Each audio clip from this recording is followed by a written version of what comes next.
Hi all. അപ്പൊ അങ്ങനെ ഞങ്ങൾ നേരെ ബുർജ് ഖലീഫ കണ്ടതിന് ദുബായ് മാൾക്ക് ഫുഡ് കഴിക്കാൻ വിട്ടെ. പിന്നെ ഫുഡ് അടിച്ച് കഴിഞ്ഞാൽ ഞങ്ങൾ നേരെ വാട്ടർഫോൾസ് കാണാനാട്ടോ പോയത്. അവിടെ എത്തിക്കഴിഞ്ഞാൽ അറിയാലോ. പിന്നെ ഫുൾ ഫോട്ടോസും വീഡിയോസും ഒക്കെ എടുത്ത് തകർക്കലായിരുന്നേ. ഇതൊക്കെ കണ്ടു നിന്നപ്പോ നമുക്കൊരു ഐസ്ക്രീം കഴിക്കാൻ കൊതി. അങ്ങനെ ആണല്ലോ, മഴ പെയ്യുമ്പോൾ നമുക്കൊരു ഐസ്ക്രീം കഴിക്കാൻ കൊതിയാവില്ലേ. പിന്നെ അതൊക്കെ കഴിഞ്ഞ് ഇങ്ങനെ നടക്കുമ്പോഴാട്ടാ കൊള്ളാലോ, ഇതെന്താ കുന്താന്ന് വിചാരിച്ച് താഴോട്ടേക്ക് നോക്കിയപ്പോട്ടോ ലാർജ് അക്വേറിയം കണ്ടത്. അപ്പൊ പിന്നെ ഒന്ന് പോയി കാണാലോ എന്ന് വിചാരിച്ചു. കണ്ടു കഴിഞ്ഞപ്പോ ഉണ്ടല്ലോ ഗൈസ്, ഒരു രക്ഷയില്ല, അടിപൊളിയായിരുന്നേ.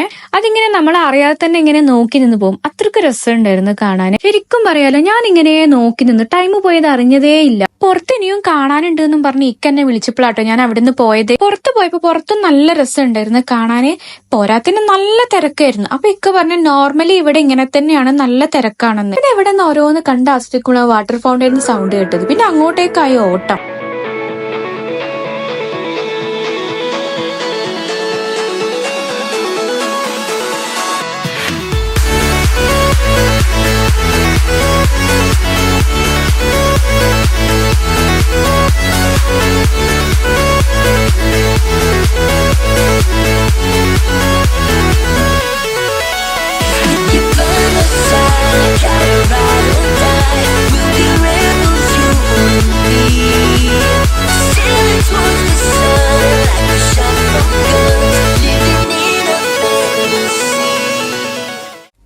കഴിഞ്ഞ് കാലൊരു പരുവത്തിലായിട്ടോ പോകുന്നത്. ഇതെല്ലാവർക്കും ദുബായ് മാളിലെത്തിയാൽ കിട്ടുന്ന ഐറ്റാട്ടോ. ഇന്ന് ഇത്രയേ ഉള്ളൂ. Okay bye, see you soon ഇൻഷാ അല്ലാഹ്.